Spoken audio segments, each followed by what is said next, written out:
तुम्ही पण दररोज कांदे पोहे खाऊन जर कंटाळले असतील तर ही रेसिपी स्किप न करता शेवटपर्यंत नक्की बघा। रेसिपी नेहमीप्रमाणे अगदी सोपी आणि सरळ आहे। बघा आता मी एक पडी तेल तापायला ठेवून दिलं आणि त्याच्यामध्ये 1 चमचा भरून जिऱ्याची फोडणी दिली। जिरं मस्त तडतडल्यानंतर 1 कप भरून पाणी घातलं। पाणीला मस्त उकळ आली आणि चवीप्रमाणे मी मीठ घातलं। पाणीला उकळ आल्यानंतर ज्या कपाने आपण पाणी मोजून टाकलं होतं नाही का, त्याच कपाने आपण रवाही मोजून टाकतोय। 1 कप रवासाठी 1 कप पाणी पुरेसं आहे।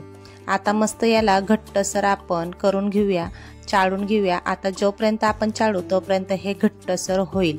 आता बघा मस्त हा आपला रवा घट्टसर होऊन गेलेला आहे। आता गॅसची फ्लेम बंद करूया आणि हा रवा आपण एका प्लेटमध्ये साईडमध्ये काढून ठेवून देऊया गार होण्यासाठी।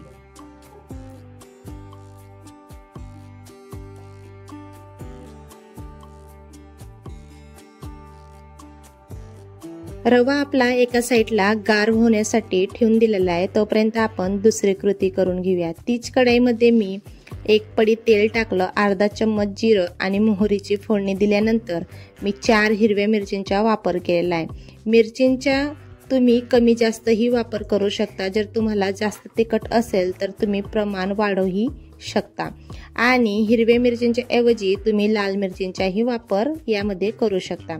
आता मी 1 कांदा चिरून घेतला होता बारीक, तोही आपण यामध्ये परतून घेतला आणि 1 टोमॅटो घेतलेला, तो पण आपण याच्यामध्ये परतून घेऊया।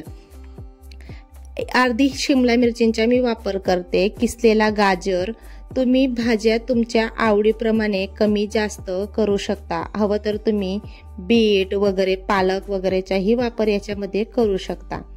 आता याला मस्त आपण परतून घेऊया आणि चवीप्रमाणे आपण याच्यामध्ये मीठ घालूया। परत त्याला आपण थोडं परतून घेऊया आणि गॅसची फ्लेम आपल्याला थोडी मीडियमच ठेवायची। आता बघा अर्धी चम्मच मी चटणी पावडरचा वापर करते। तुम्ही चिली फ्लेक्सही टाकू शकता आणि अर्धा चम्मच मी हळदीचा वापर केला। आता याला मस्त आपण परतून घेऊया। परतल्यानंतर मी 4 मध्यम आकाराचे उकळलेले बटाट्यांचा वापर करते। ते उकळलेले बटाटे मी पहिलेच गार करून त्याला मॅश करून घेतले होते। आता याला पण आपण परतून घेऊया।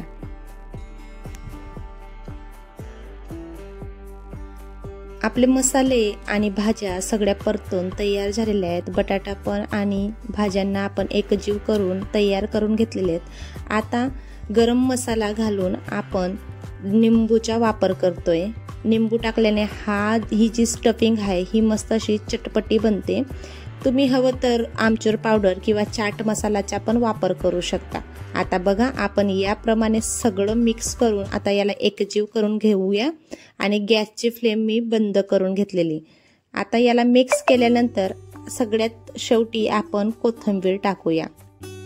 याच्यामध्ये तुम्ही बारीक कट करून कढीपत्ताही घालू शकता। आता मी कोथिंबीर टाकून याला मिक्स करून घेणार आहे। आणि हो, तुम्हाला आतापर्यंत मी रेसिपीचं नाव नव्हतं सांगितलेलं। रेसिपी एकदम सोपी आणि सरळ आहे आणि झटपट बनणारी। आपण रवा आणि बटाट्याचा वापर करून एकदम कुरकुरीत आणि क्रिस्पी आपण नाश्ता बनवतोय। तुम्हाला शेवटपर्यंत व्हिडिओ पाहिल्यानंतर समजेलच की आपण नेमकी रेसिपी कुठली बनवली। तर चला, आपण जर चॅनलवरती नवीन असाल तर चॅनलला सबस्क्राईब नक्की करा। आपण गार करायला ठेवून दिली आणि आपला रवाही मस्त असा गार झालेला आहे। आता आपण याला अलगद हाताने मळून घेऊया। आणि हो, लक्षात ठेवा रवा जास्त गार नाही आपल्याला करायचा आहे, थोडा कोमट असल्यानेच याला हाताने मळायचे, नाहीतर रवा असा मोकळा होतो आणि डो त्याच्या बांधला जात नाही। जर तुमचा रवा जास्त गार होऊन गेला असेल तर थोडं कोमट पाणी करा आणि त्यात घाला आणि असलं मस्त मऊ सर आपल्याला डो बनवून तयार करून घ्यायचा आहे। बघा आपण चपातीचं पीठ जसं मळतो त्याप्रमाणे मी हे मस्त मळून घेतलेलं आहे। आता एक उंडा घेतला आणि त्याला आपण चपाती जसं लाटतो ना त्याप्रमाणे आपण लाटून घेऊया। चपाती लाटत असताना एक गोष्टची काळजी घ्या, कारण चपाती जास्त पातळ आणि जास्त जाड ही आपल्याला लाटायची नाही। आपली चपाती मस्त असं लाटून तयार झालेली। आता गल्लासच्या मदतीने आपण याला जशी आपण पुरी बनवतो ना त्याप्रमाणे आपण याला कट करून घेऊया। बघा याप्रमाणे। जर तुमच्याकडे एखादा टिफिन असेल त्या टिफिनच्या आकाराने पण तुम्ही कट करू शकता, पण माझ्याकडे ग्लास होता, मी त्या ग्लासचा वापर करून हे सगळे शीट आपण तयार करून घेतलेले आहेत। बघा याप्रमाणे आपण सगळ्या तयार करून ठेवून दिलेल्या आहेत। आता आपण जे बटाट्याचे बॅटर बनवून ठेवलं होतं ते पण मस्त असं गार झालेलं आहे। लिंबाच्या आकारा एवढा गोळा घेऊन आता टिक्कीच्या शेपने मी यांना देऊन देणार आहे। बघा याप्रमाणे आपण सगळ्या टिक्क्या बनवून तयार करून घेणार आहोत। आता मी दुसरी टिक्की पण तुम्हाला बनवून दाखवते।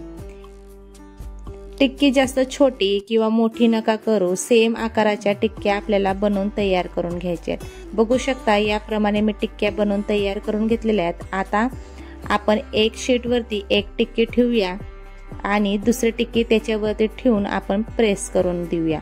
बघा या पद्धतीने आपण हे प्रेस करायचं आणि अलगद हातानेच करायचंय, जास्त जोर देऊन या टिक्क्यांना दाबू नका, नाहीतर बटाट्याचे बॅटर साइड मध्ये येईल आणि आपला टिक्कीचा शेप व्यवस्थित येणार नाही। आता मी याच प्रमाणे दुसरी टिक्की पण बनवून दाखवते। मी व्हिडिओ मध्ये दाखवते त्याप्रमाणे आपल्याला सगळ्या टिक्क्या बनवून तयार करून घ्यायच्या आहेत।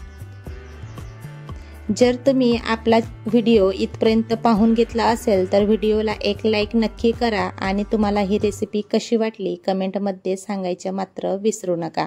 आता बघा याला आपण डिझाईन देण्यासाठी चाकूचा वापर करतोय। बघू शकता याप्रमाणे आपण डिझाईन देऊन देऊया। तुम्ही हवं तर नाही जरी डिझाईन दिली तरी सुद्धा चालणार आहे, पण ही डिझाईन दिल्याने नाश्ता एकदम सुंदर आणि टेस्टी डोळ्याला दिसतो आणि तळून तर एकदम क्रिस्पी तयार होतो। बघा या पद्धतीने आपण सगळ्यांना असाच याच पद्धतीने आकार देऊन देणार आहोत, म्हणजे चाकूच्या मदतीने आपण डिझाईन तयार करून घेणार आहोत। आता मी दुसराही तुम्हाला डिझाईन देऊन दाखवते। या पद्धतीने आपल्याला डिझाईन द्यायची आहे।